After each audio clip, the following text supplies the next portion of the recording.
5. Commissioner Pontilivski. Here. Commissioner Basleys. Commissioner Cedeno. Commissioner Sefeli. Commissioner Lopez. Commissioner O'Day. Here. Commissioner Rodriguez. Commissioner Walker. Here. Chairman Romano. Here. Please stand for the Pledge of Allegiance. I. Allegiance to the flag of the United States of America. To the republic for this stands. One nation, under God, indivisible, with liberty and justice. Before we, Willie, Mr. Clerk, before we start, the commissioners of the town of Secaucus have asked that the mayor would like to speak. So the honorable mayor of the city of Secaucus, Mike and Ellie, please. Thank you so much, Chairman, and thank you for listening to me. You know, in Secaucus, we worked really hard to keep taxes stable. In fact, our taxes were down this year, and that was a tough thing to do, to get taxes to go down. We have the same expenses as everybody else has. When it comes to the county, it went up 30%. On an average home, that's $400. An average home is $400. When you have these homes that are built now, you're talking about $16,000, $18,000, $2,000 in tax increase. You know, and I don't want to blame the county because I know it's not your fault. I really do. I know that the formula comes down from the state, but the formula is really flawed. I just want everybody to take a look at that because it's really a flawed formula. You know, we had two sales and they were both accepted. They were really small sales, $75,000 each. And from that, county taxes were up 30%. It's a tough thing for me to swallow, really tough thing for me to swallow. You know, as the mayor, I try to, again, to keep taxes stable all the time. You look at our record, you go back the last 12, 14 years, stable taxes. Now our taxes are going up, the county's, it's not your fault, but it's the county's fault. Is there anything you can do to help us? I know Craig is not here, is he? No, I talked to Craig, I'm gonna talk to Brian. I'm pleading with you guys to either hold it off, hold your budget off until sometimes we could get an agreement to figure out what we're gonna do here. But that is a very large increase. Mayor, the county executive had spoke at the beginning of our caucus that he's going to work with you with shared services and some other ideas that he has. Say that again, I didn't hear you. The county executive had spoken at the beginning of our caucus meeting before and stated that he was going to be working with you with some ideas and also involving shared services. I don't know how much that's gonna help. You know, we went up 750,000 in open space tax. I called you, I asked you to cut it down to a penny, a half a cent. We would have saved $350,000 that took place. But again, that didn't. And we went up over 6 million. It's a crazy number, really crazy number, Anthony. And that's gonna be tough for me to sell to the people. They're gonna blame me, and I'm gonna say, it's not my fault, it's not your fault, but you guys are at fault. Chairman, I kind of echo the mayor's comments. I'm a certified assessor and I kind of know what the background is. And I also spoke to Don Kenny about it earlier. And I think the mayor's absolutely right. I mean, it's a double whammy. The county levy's gone up $24 million just across the board. And part of that has to get absorbed by every municipality. But Secaucus is a special case in the sense of the equalization rate. I mean, you dropped almost 24%, I think, in your ratio. And unfortunately, that's a problem of the formula. And there's nothing we can do about the formula. But let me ask a question. The mayor just asked if there's any way that we can delay the implement or the approval of the budget in order to see if other avenues of relief that he alluded to about perhaps some shared services or state aid or whatever can be accomplished. What would the impact of that be, or what would the effect of that be? Is that a possibility? You want me to answer that? Sure, I'd like somebody from the county to answer it, but Gary, you want to come up? Maybe we can answer that question. I was going to answer it. okay, maybe Abe can shed some light. Can't hear what you guys are saying. Yeah, you're tough to hear. I'm sorry, I'm plugging my hearing aids up, but you're still tough to hear. Mr. Chairman, there's really nothing that we can do in terms of delaying the budget. I mean, there may be things that we can work with our state legislators to see if there's some type of assistance that can be given to Secaucus because of this unusual situation. But delaying our budget isn't going to solve the issue. Really what they need is some type of financial assistance. Extraordinary aid to come in. Exactly. And, it's not until the tax rate is struck. So that, that's not going to happen for a bit yet. And, they can receive some state aid if there's a willingness on the part of the state to assist them. But delaying our process is not going to help them. I spoke to Senator Stack, and Senator Stack works very hard. We waited until after election, and this happened the day after election, so it's a really, really close, I understand that. I understand you have to do your budget. But if there's something you could do to help Secaucus, and I know Craig talked to you or sent you an email? So he spoke at the beginning of the caucus. All right, can I ask a question, Chairman? Go ahead. So Craig in the beginning did speak, Mayor. He said that he's willing to work to ease the pain, shared services, state legislation, things of that sort. Abe, when do you think the tax rate can be struck?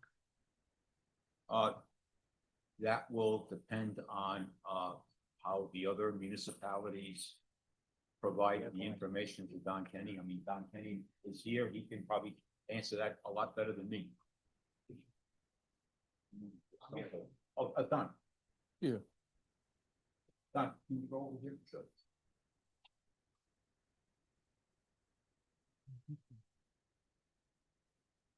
I apologize, I didn't get a question to there, so. What was the Go ahead, question? Mayor. Yeah. Ask him the But I question. gotta ask him a question. You just asked a question, so Don can answer that? Yeah, the question was, Don, when do you think the tax rates you'll start to strike the tax? Well, typically, I mean, I've gotten most of the school budgets in, and typically we start getting the certifications from the state after they adopt their budget. So maybe the end of June, maybe sometimes early July. It depends. And some But towns, our I budget- know some towns already did an estimated third quarter, so they're in no hurry. Our budget is already adopted, Yeah, so I don't know how so state aid can help us. what happens is once your budget's adopted and the schools are adopted in the county, they all get sent down to DCA for certification. Once I get those certifications emailed to me, that gives me the green light to certify the rates. But how is that gonna help us?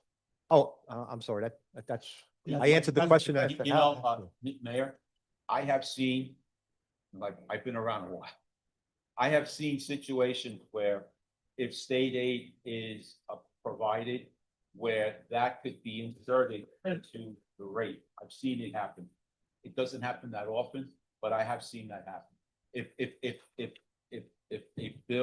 If the governor's appropriation bill goes through and there's language stated in there that gives the tax board the authority to insert what would in essence be a credit. Yeah.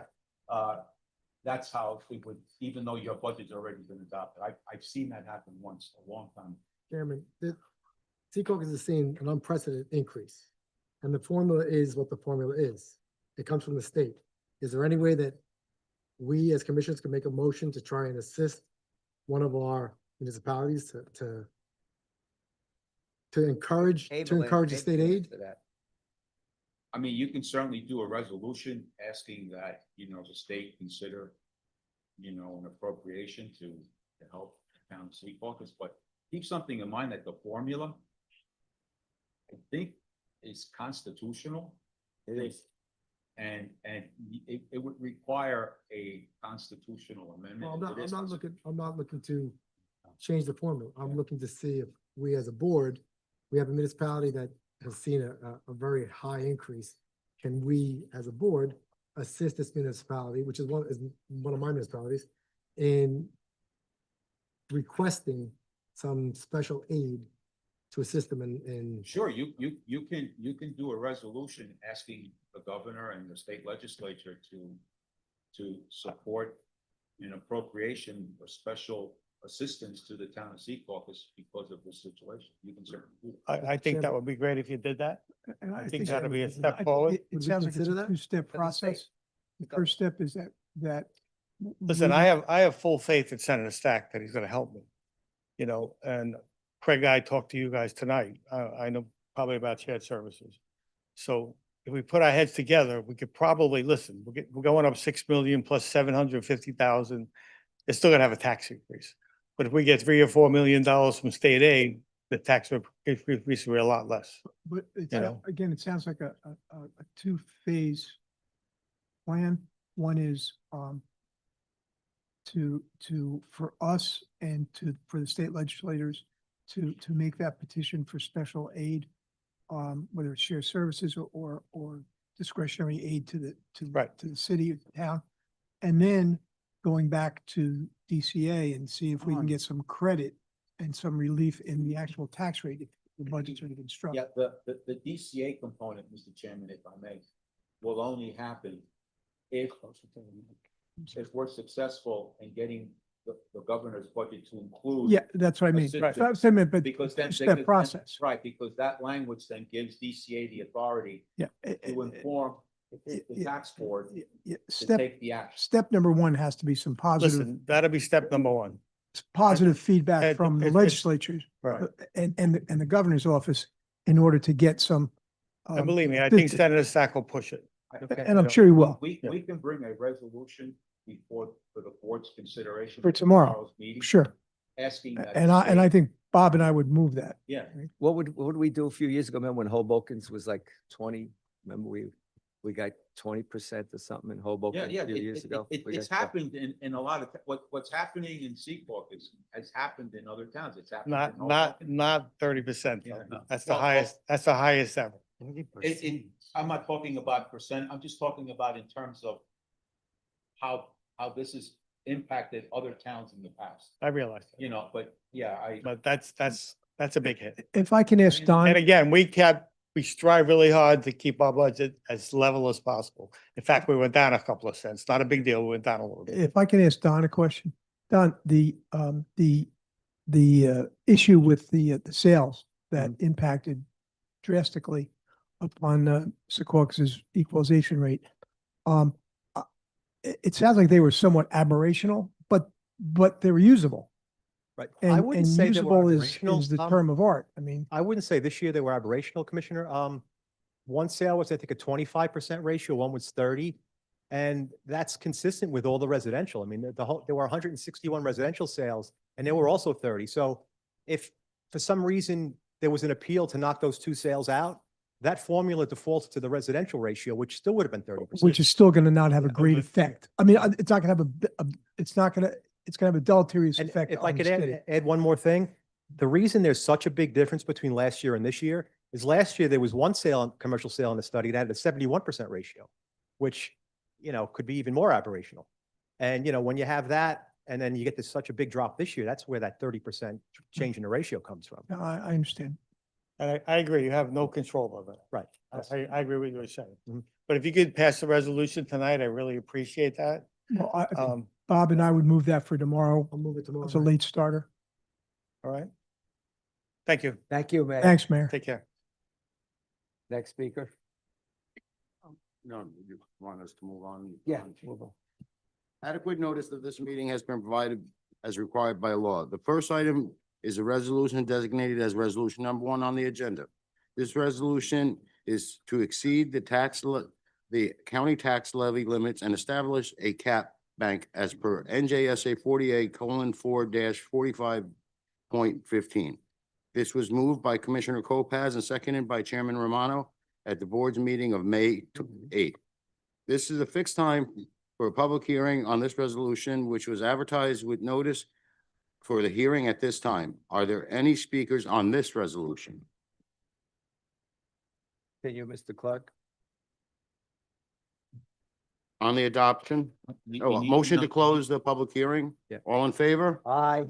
Opposed? On the adoption, And this is which one? This is resolution happening. number 1, the Cap cap. bank. The cap bank, okay. On the adoption of resolution number 1, Commissioner Pontilivski, Aye. Commissioner Basleys, Yes. Commissioner Cedeno, Commissioner Sefeli, Yes. Commissioner Lopez, Commissioner O'Day, Yes. Commissioner Rodriguez, Yes. Commissioner Walker, Yes. Chairman Romano. Yes. The next order of business is resolution number 2, authorizing the 2025 budget to be read by title. Is there a speaker? Is there a sponsor and a second? Sponsor. Second. Commissioner Pontilivski, Aye. Commissioner Basleys, Yes. Commissioner Cedeno, Commissioner Sefeli. Yes. Commissioner Lopez. Commissioner O'Day, Yes. Commissioner Rodriguez, Yes. Commissioner Walker. Yes. Chairman Romano. Yes. The next order of business is a public hearing on the 2000. Okay, no, we're on resolution number 2. We just finished that one. I got it. Be it resolved by the Commissioners of the County of Hudson that the budget therein set forth is hereby adopted and shall constitute an appropriation for the purpose as stated of the sums therein set forth appropriations and authorizations of the amount of $453,180,876.11.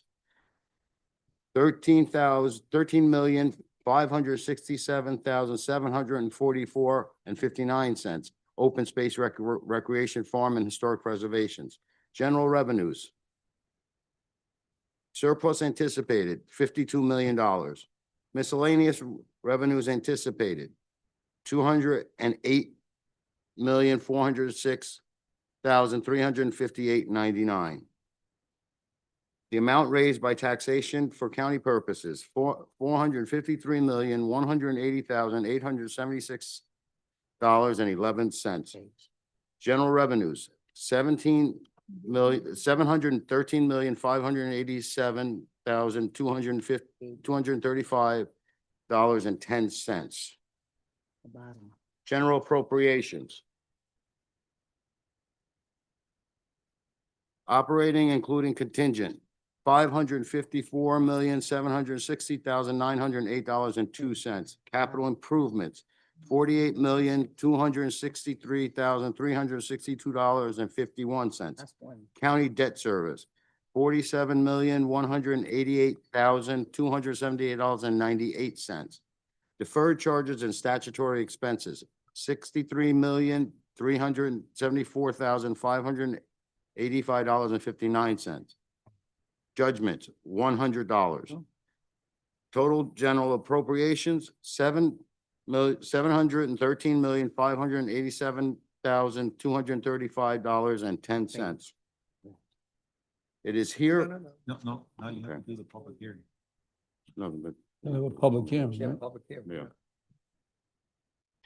The next order of business is the public hearing on the 2025 Hudson County budget. Oh, This is the time fixed for the public hearing on 2025 Hudson County budget, which is introduced May 8th, 2025, and advertised in the Star Ledger with notice of the hearing for this time. All members of the public are requested to please limit their comments to a reasonable time. Are there any speakers on the budget?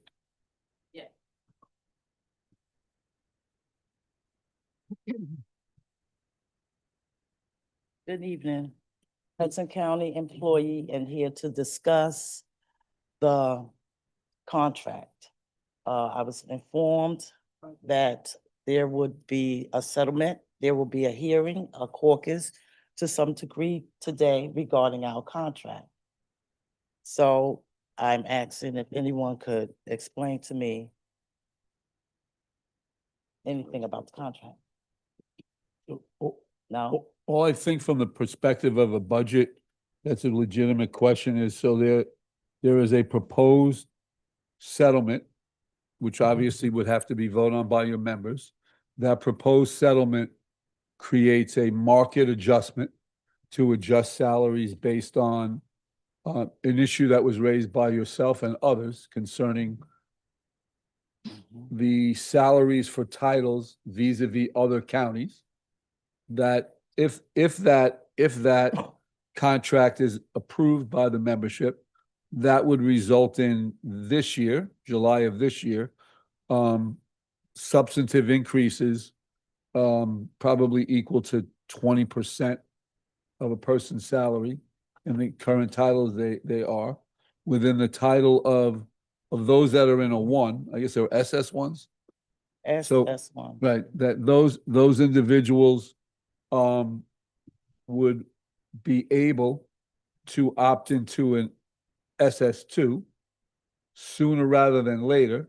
And anyone who opted into that title would also receive a substantive increase of those percentages as we're laid out. And I guess the question would be that if in case something like that occurred, without getting into details of numbers, is the budget before us, Abe, have the revenue in it and the expenditures in it necessary to pay them beginning July 1? Yes. Okay. Thank you. Okay. All right, Thank you. thank you. Shaking his head like I shouldn't have told him. Good evening, Commissioners. Sabora Alexander, Hudson County Family Services Employee, Union President, 1697 AFME. I have a question for Ms. Fuller. So I heard the gentleman say something about a $52 million surplus. I anticipated $15 million surplus. So while we are in negotiations, I'm not here to discuss negotiations. What I will say is that I know that our contract comes across your desk for ratification. And the way it's being proposed is we want to get the higher end percentage on the front end and not the back end. Because right now we're struggling. Okay, we cannot afford to even live in Hudson County. Appointing authority, Eleanor Gibney, said that we cannot transfer out intergovernmental because she needs to stabilize the agency. We have other counties that are making way more than us for the same exact title. So if we cannot transfer out because the county needs to be stabilized, then the county needs to understand that they need to consider that in terms of our salary and how we're going to make it. We do not get cost of living for whatever strange reason. And I would like to pose that question. Why is it that we do not receive cost of living?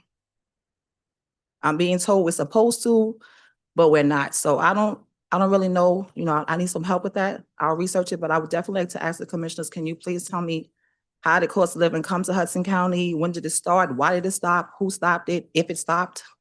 We need to know those things, because everything's going up, pension, medical, union dues, and yet the pay is pretty much the same. So we definitely need to look into that. Commissioner, those are items subject to negotiation. Cost of living, substitute negotiations, when we told we can't get it? Okay. Thank you. So I will definitely bring that back. Thank you. Next speaker. Good evening, everyone. I'm Amy Albert. I have been before you in a different capacity before. Tonight, I'm here because I'm a member of the Public Defender's Office in Hudson County. I'm speaking through my experience, but not on behalf of the office. I have some concerns with regard to the health contract that is going to be reviewed by the jail and the RFP specifically. My job at Hudson County right now is always, as you guys know, to cause trouble, but particularly at this point, to defend people with serious mental illness who are appearing in front of the courts. There have been, unfortunately, 3 suicides completed at the jail this year, and a number of my clients who are facing very substantial safety risks while at the jail. The folks who are guarding us today know me well because I'm constantly in the same courtrooms as them, and I'm as concerned for their safety as I am for the safety of my clients. We have some procedures that need to change, and specifically the way that the WellPath contract is currently geared disincentivizes, in my opinion, movement to hospitals when hospitalization is necessary. And what's happening is that folks who are either in severe medical distress or in severe mental health distress are not getting the care they need.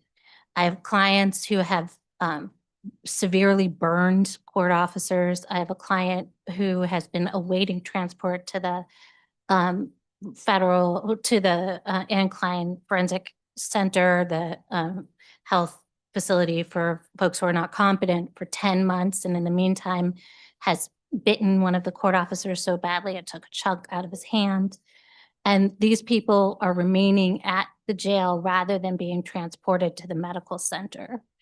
Of particular concern to me is that about 2 months ago, as I mentioned to Chairperson Romano and both Commissioners Walker and O'Day, Commissioner O'Day actually brought it to my attention, a client of mine who I interviewed at 11 o'clock via GTL was having drug overdose and other distress related to his age. He was 63.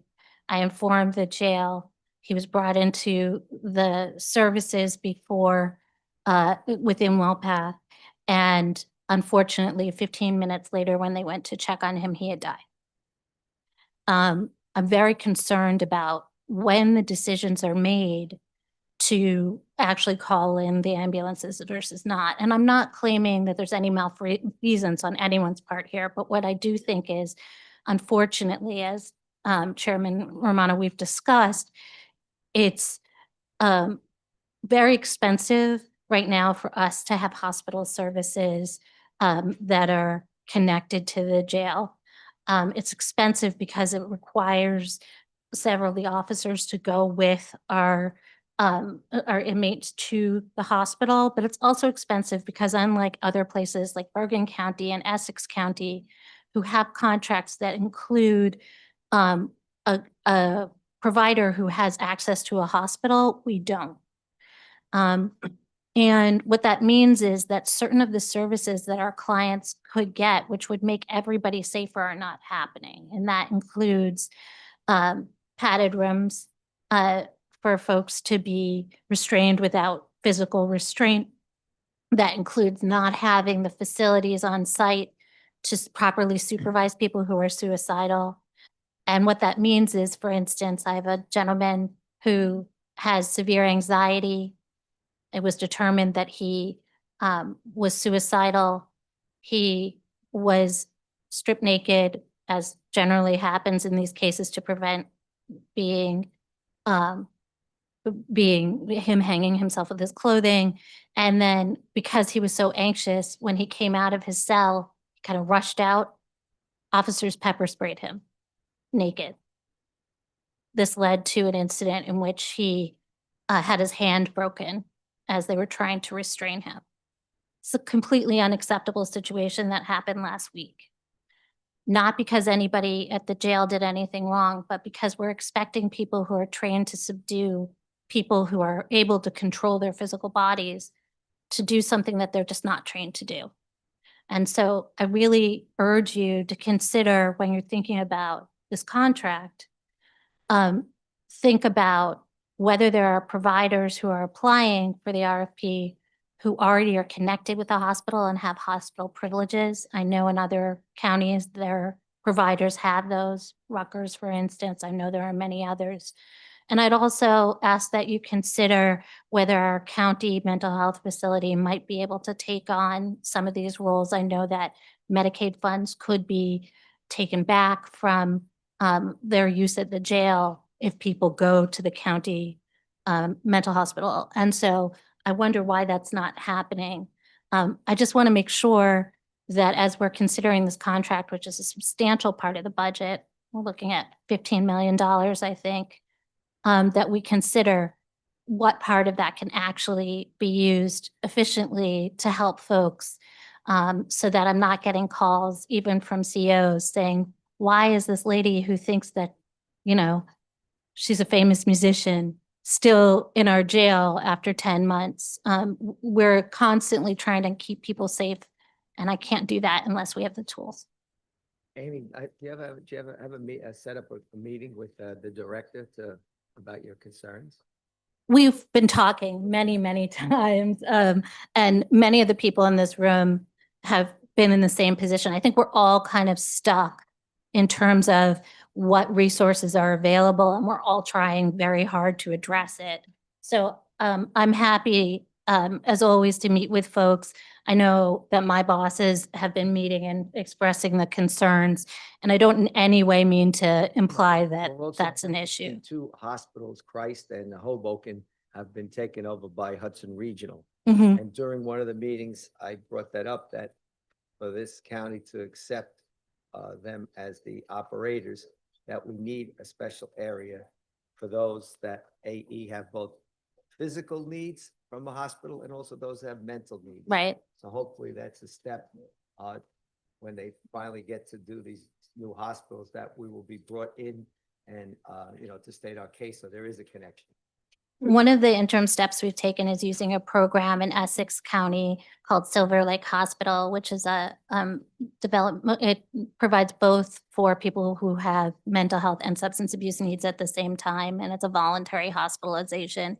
One of the big issues I think we're having is that the hospitals will only take our mentally ill folks if they are deemed a danger to self or others, and they're deemed safe when they're just potentially hurting the corrections staff as opposed to everybody else. So that's a real barrier that we're having, and Silver Lake falls into the middle there because folks can go there voluntarily. So I started to take some of those folks out of the system, but Director Mazza and I have discussed how we might integrate them more into the process. Everything that we can do to do that takes away from folks who are really getting hurt in the jail. So I ask for your assistance, and I'd be happy, and I know the other staff at the Office of the Public Defender would be happy to discuss any of these matters with I know that there was a consultant hired to work on the RFP, so. Dave can help you with that. Mr. Chairman, we've been discussing over the last couple of months, I think really through the initiative of Commissioner O'Day, the establishment of mental health court. Right. How would that intersect? If the mental health court is involved, that seems to me to be. That would be a great. That would be, but the mental health court, if it's a court, if it's an adjunct or it's a division of the Superior Court in New Jersey, that's a state-funded court predominantly, I think. Yes. So. But how does that intersect with the contract that you're talking about with the county now? Obviously, in order to implement, I would think, in order to implement a successful mental health court program, there would have to be a nexus between the medical providers, the mental health providers, and the judicial system. Right. I'm So. just curious, how do you foresee that as intersecting those two things? They, Mr. Chairman? go ahead. Yes. Of course. Mr. Chairman, the way it's been set up is that the county, through our provider, would do the mental health assessment. And then that mental health assessment would be reviewed by the public defender, the prosecutor, and the courts. And if a determination is made that this person should not be incarcerated, and they're willing. It should be diverted to mental health court. Exactly. And we have a network of providers that we can send them to. Right. Well, does that partially answer the problem? But the hell is in the details, as they say. Right. And part of the problem is what we're envisioning, because Adam and I have been working on this in the background from both the prosecutors and public defenders side, is that program's envisioned as small. At first we're talking about 10 or 15 or 20 defendants. The number, my caseload is currently 155.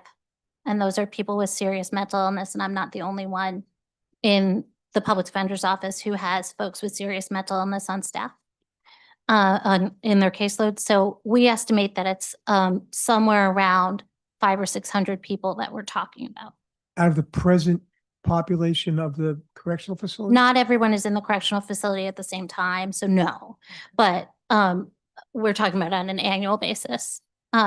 So it's a substantial number of people, and some of the diagnoses are not the kinds of things that necessarily would lend themselves to a mental health course because they're frankly too severe, or the offenses may be too severe. So some of these folks I think would be in that situation. The other thing is that a number of the folks that we work with are not competent to stand trial.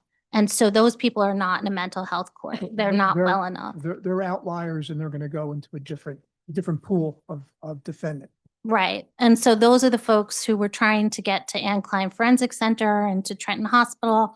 But the wait list, right now I have someone who's been waiting since October and has gotten 4 new cases in the jail in the meantime. And so my concern is just that we have an interim space for people who cannot be on the street that is safe. In Essex, that's the Essex Hospital. In Bergen, they have a facility as well. Bergen Pines. Yeah, Yeah, Bergen Pines. If I may, if we're drifting off a little bit, Yep. you come again tomorrow, to talk about, I think we have to get back on the budget track. Yes. You know, yeah, all I would say is that we should meet on it. We have an RFP out. Obviously, once that RFP is, if it comes in and it's approved, what services are outlined in it is what we have to live with. Right. So if there's a need, and it appears that there certainly may be a need for something that's not currently anticipated in the RFP, we need to address it sooner rather than later. The worst thing I would want is to have an RFP out, have an RFP awarded, it leave out what was articulated today by Amy, that other counties have, which we don't have, and which to the best of my knowledge may not be or is not in the RFP. I don't know that as a fact. But if that occurs and we award that, being now put on notice, and then God forbid there are additional issues such as suicides at the facility, we may put ourselves in a larger risk of liability. So I would urge that we have that discussion. If the RFPs are not back, we consider an addendum to the RFP that would maybe address this. And I would assume the way that other facilities, based on the medical coverage that an individual has, especially if they qualify for Medicaid, then there would be a revenue from, if it was, and I'm using Meadowview as the example, if that was the case. So that's Mr. Administrator. Mr. Chairman, we've already issued the RFP and we received responses, but we haven't acted on them. Mm. So, but that doesn't mean we can't review what you just said and reject the proposals and if necessary and do it again. Because what had just been raised, I don't know if that's in there, but we'll certainly take a look at it and we'll let you know. Good, okay. Right, but I just wanted to let you know that we did get 2 responses from the RFP that. And we Amy, issued, we'll and include past you. one. We'll keep you definitely updated. I appreciate that. Yeah, and just from my perspective, if that issue is not addressed within what's presented to us, I'd have difficulty voting for whoever, which either contract. And one last thing, and I know we want to move on with the budget hearing, but another complication perhaps is, as someone calls it, the big beautiful bill, will have consequences for Medicaid. And I don't know in the nuts and bolts of the big beautiful bill, Yeah. whether that's going to impact on this kind of a program. You're absolutely right. That would fix a lot more. Okay. Continue, Mr. Clark.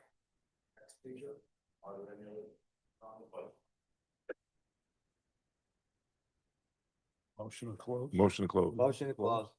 Mike Walker and Copeland. All in favor? Aye. Aye. Adoption of the budget.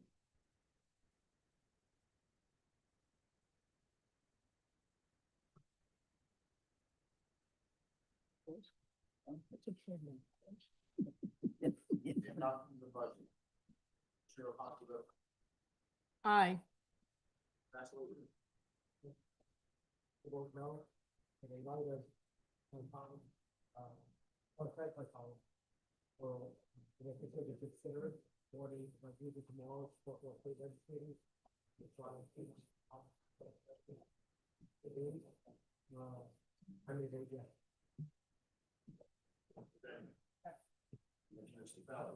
Yes, just to echo Commissioner Basleys' comments.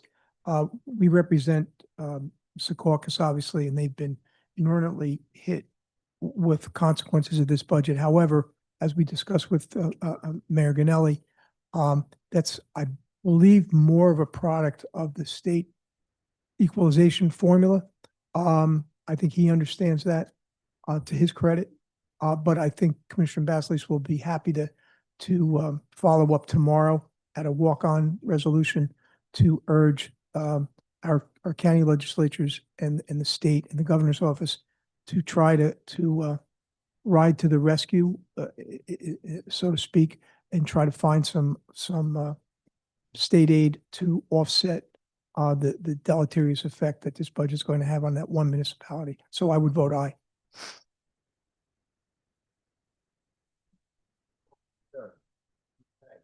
Yeah, so, well, I don't think this is necessarily a bad budget. I don't see a lot of fat and waste in it.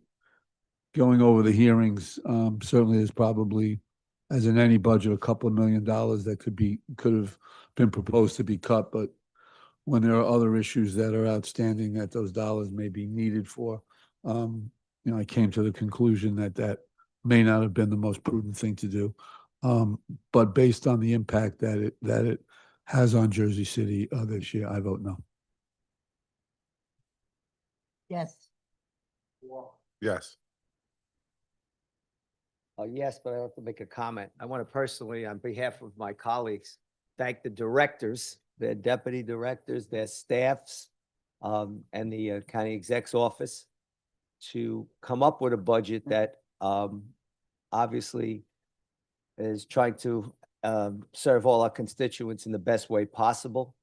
Understanding the pain of Secaucus, I understand it personally because a few years ago, Hoboken was a 20-something% or whatever it was.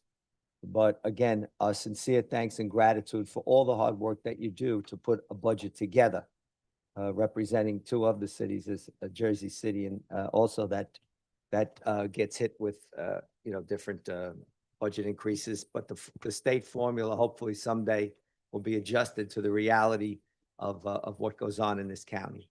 And to also Abe and your staff and everyone involved. Thank you. I vote yes. Motion. Kopaz and you Ryder Lipstein. Aye. Aye. Aye. See you tomorrow.